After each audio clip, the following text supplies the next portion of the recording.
Welcome student. साझेदार की नियुक्ति अर्थात किसी फर्म में कोई साझेदार किसी कारण से अवकाश ग्रहण करता है तब इसे साझेदार की नियुक्ति कहते हैं। ऐसी स्थिति में उनके हिस्से को शेष बचे साझेदार किसी निश्चित अनुपात में प्राप्त करते हैं जिसे हम नफा अनुपात कहते हैं।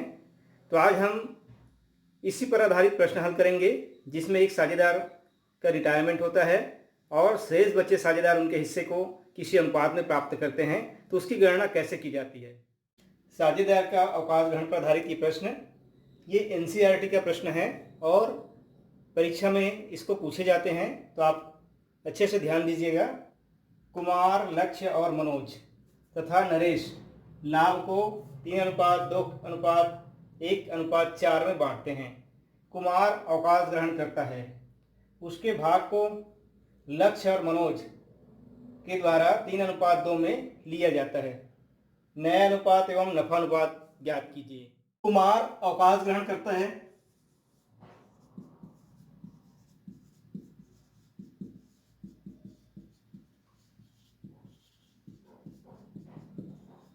और इनके हिस्से को 3/10 भाग को लक्ष्य और मनोज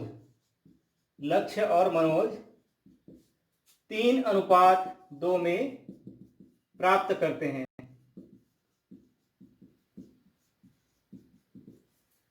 ठीक है, तो यहां पर नफा अनुपात की गणना करेंगे। नफा अनुपात लक्ष्य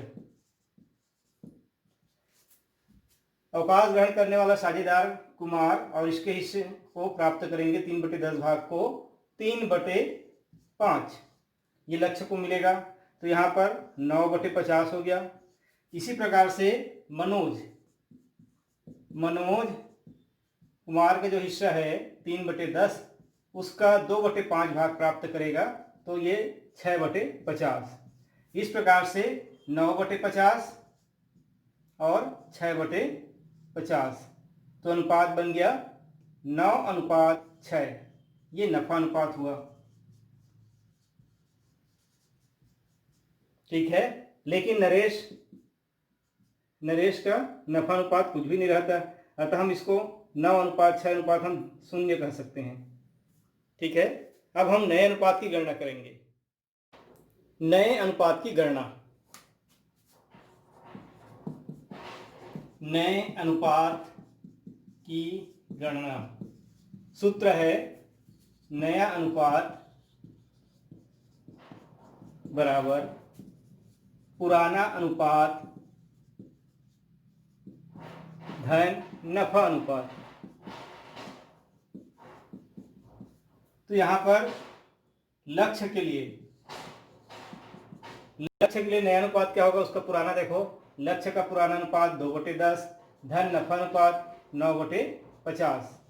इसका अगर हम लघुत्तम निकालेंगे तो यह आएगा 50 और यहाँ पर 2 में जैसे 10×5 = 50 और 50 एकम 50, तो 5 दूने 10 हुआ और 10 9 एकम 9 19/50।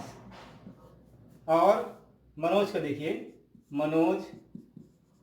मनोज का नया अनुपात कितना होगा, उसका पुराना है 1/10 धन नफा अनुपात 6/50।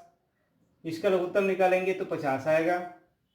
ये 10×5 = 50 5 बार और 50 एकम ये 1 बार, तो 5 एकम 5 धन 6 एकम 6 11/50। ठीक है, अब इसके बाद नरेश का अनुपात देखेंगे। नरेश का अनुपात, इसका अनुपात नया नहीं होगा क्योंकि इसको कहीं भी कोई नफा अनुपात प्राप्त नहीं हुआ है। तो इसका जो पुराना अनुपात है 4/10, या इसको हम 50 के रूप में लिखेंगे तो 5 से गुणा करेंगे तो 5 × 20/50।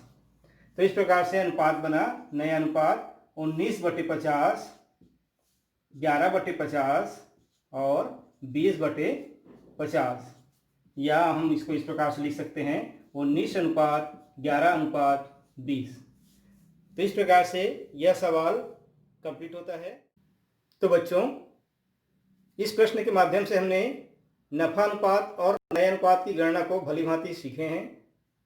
एक साझेदार के अवकाश ग्रहण करने की स्थिति में उनके हिस्से को शेष बचे साझेदार प्राप्त करते हैं, जिसे हम नफा अनुपात कहते हैं। और इसी नफा अनुपात को उनके पुराने अनुपात में जोड़ देने से नए अनुपात की गणना करना हमने आज सीखा। धन्यवाद।